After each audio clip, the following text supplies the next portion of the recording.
Okay, dear students, this is Mustafa Mirchawala from Mirchawala's Hub of Accountancy, and today we are going to do a bite-sized class, small class, right? Just a piece of past paper, a portion of past paper. Okay, so it will be a shorter class, very short class with few concepts of IFRS 9. Okay, right? And the objective is not to write, just understand, just so it's from March June 25, question number 2 of SBR, and just the financial asset area. Just keep in mind that your year end is 31st December X7.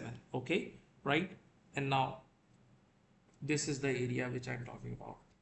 Bifloat acquired 5% of the equity share capital of Velita company some years ago. Equity shares, whenever one company buys another company's equity shares and just 5% holding, that means no control, no significant influence. So it's a trade investment. It's a trade investment. For trade investment, we have two categories: fair value through P&L and fair value through OCI. Let's see. But did not make an irrevocable election at initial recognition date to measure the investment at fair value through other company. Very simple. So they did not do any irrevocable election, so that means default category. So blindly go for fair value through P&L. Initially it will be recorded at fair value, and on the later date all changes in fair value taken to P&L. That's it. Yes, you need to write it and you will get marks for this. Very simple. Subsequently, Valita experienced significant operating losses. See, the company in which we invested, it's not good. It's not good. Some bad performance. So it's a negative point for that company.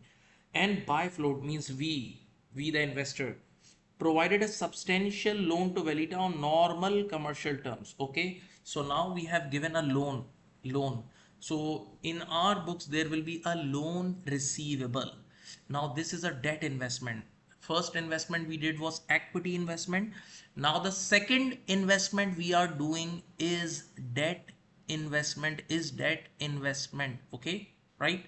So for debt categories, it's simply loan receivable. It's amortized cost. Debt category, and we are not given this debt. Nothing is written that we have given for short term or just for fair value changes. Nothing. So it's loan. It's amortized cost category. Normally, majority loan receivables are in amortized cost category if the examiner is silent. Okay. Now, at 1st January 7, Bifloat still held 5% equity share capital of Velita. That's good.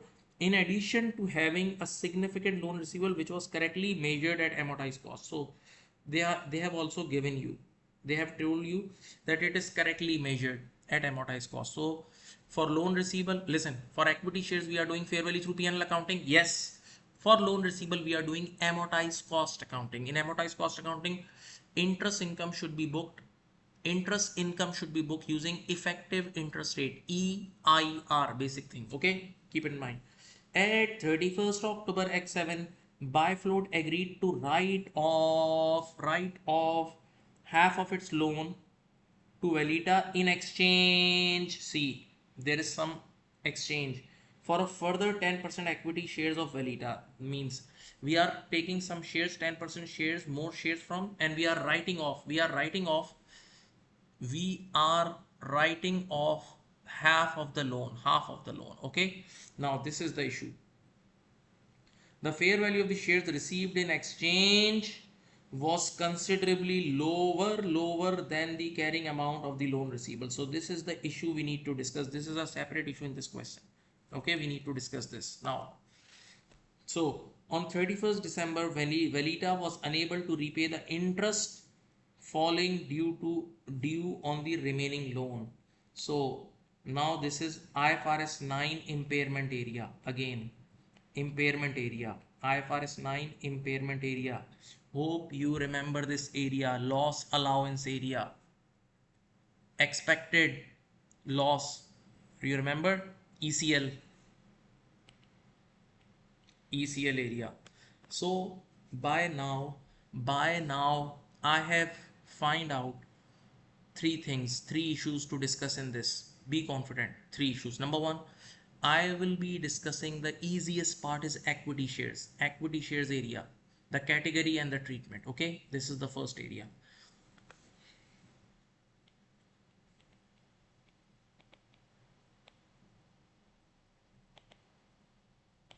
The second area which I'll be discussing, this part, this exchange of loan.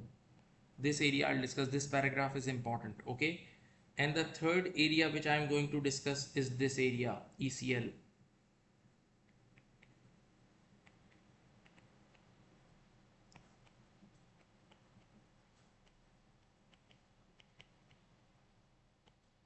Now the good news is you have studied each and everything in your classes regarding this. Okay, let me summarize it. I'll just discuss it. Just open your eyes, look at the screen carefully.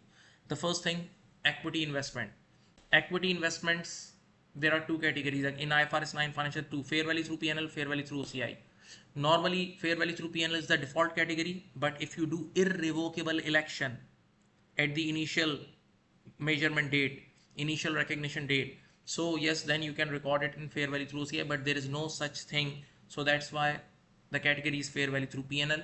Initially all financial assets are recorded at fair value, so these investments should be recorded at fair value, and the future changes in fair value should be taken to PNL. That's it. You got like 2 marks or something for that. First area. Second area, important one, exchange of loan. Exchange of loan. Now what you will say in simple words, that in this exchange of loan means you waived the loan. You said we don't want anything now. 50% of the loan you waived. You said I don't want any contractual cash flows. So when you have said this, you have written this, that we don't want any cash flows, contractual cash flows, that means now you need to de-recognize. Now you need to de-recognize your loan receivable. Yes, half of the loan receivable. So for example, just let us say your half of the loan receivable is like equal to 100. So you will credit loan receivable by 100. Now in return you got shares, 10% shares. Now what IFRS 9 says, the shares which you are getting, it belongs to any other company? Yes, they belongs to any other company. So if you are buying shares of another company, equity shares, so it's investment for you, and all financial assets are recorded at fair value. So you will debit the investment, and let us say, I'm just assuming the number. Okay, the numbers are not giving, just for your understanding, because the objective of this class is to make you understand. So let us say the fair value is 60. So investment debit 60. Now the difference will be taken to PNL. Okay, and this PNL is like your written off loss. It's like a written off loss for you. Okay, so this will be the entry for exchange of loan, and you need to explain this in simple language. You don't need to make any entry, right? Because no numbers are given, and in the requirement they did not ask any entry, right? So you will say all these things, that you have just waived your rights, so you don't have any contractual right to receive cash for half of the loan receivable. So you will be de-recognizing the carrying value of that loan, and then you are getting shares. The new shares is a financial asset for you, and financial assets are initially recorded at fair value, and the difference will go in the PNL. Okay, now the third part is the most important one. Okay, what is the third part? Impairment of loan receivable. Now as you know, there are 3 stages. According to IFRS 9, there are 3 stages: 1, 2, 3. Stage 1, stage 2, stage 3. This is just a revision class. You have done 3 stages. So what you do, whenever you give loan or you invest in loan notes, you give loan. So at initially you identify the risk of that party. So if there is no substantial risk, so initially, or very low risk, no major risk or low risk, so initially just you book 12 months expected ECL, 12 months expected credit loss, and initially you book a loss allowance. Look at the screen carefully. Okay, this is at the initial recognition date. Let us say we did it. Now what happens, at each year end, you have to check at each year end, at each reporting date, you need to check. You need to check the financial condition of the other party. You need to check the financial condition of the other party. Okay, so if the financial condition is same, like low risk, then again you need to calculate ECL. You need to calculate, listen to me, loss allowance, which is equal to next 12 months expected credit losses. Okay, 12 months expected credit losses. And if there is any change in the loss allowance, initial recognition loss allowance and reporting date loss allowance, so if the loss allowance is increasing, then when you were kids, you started your accounting and you were doing the bad debt chapter, it's almost same as like that, allowance for bad debt chapter, remember. So if there is an increase in loss allowance, it's your expense, and if there is a decrease in loss allowance, it's your income. Very simple, you need to write that. That's it. Now second case, at initial recognition you book 12 months expected credit losses and you created a loss allowance, but at the year end there is a significant increase in the risk. There is a significant increase in the risk, but you don't have any objective evidence. But yes, the risk has increased. So now you will book lifetime allowance, lifetime allowance. And again, obviously the allowance is increasing, so you need to book the increase in allowance as an expense. Two cases. And the third case, which is very different and which is applying here. See, if at the reporting date you get, listen to me, you get an objective evidence, it is written in the standard. And yes, this is the objective evidence I'm talking about.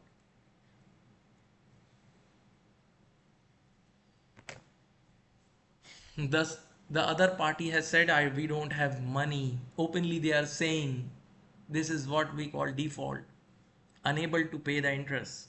So it's a clear objective evidence. Yes. Clear objective evidence that the party is failing to pay. So there is an objective evidence. So now this is the patient. This company is the patient of stage 3. And in stage 3 you make write-off entry, like bad debt written off entry. So now in stage 3 this is credit impaired, we use the word. So now we'll calculate the lifetime. Yes, for stage 3 we'll calculate the lifetime allowance, and but the entry we make, we'll simply credit loan receivable. Now we'll not credit allowance, we'll simply credit loan receivable and we'll book expense. This is the treatment. Okay, so as per this question data, at the year end, this is the patient, this company is the patient of stage 3, and stage 3 is like written off. Okay, you getting? And one last thing which you can write, that for that whatever problem occurred, it happened at the year end. So that means for this year you need to accrue the interest income using effective interest rate. That's it. You need to accrue interest income using effective interest rate. Now just think practically. So if we think practically, if you find this is the recent examination question. So yes, you have listened these words many times in the class. Let us say if you do like 70% of this question, still you will get the marks. If you do 70%. And yes, for the equity shares thing, it's the basic, it's F7 level thing.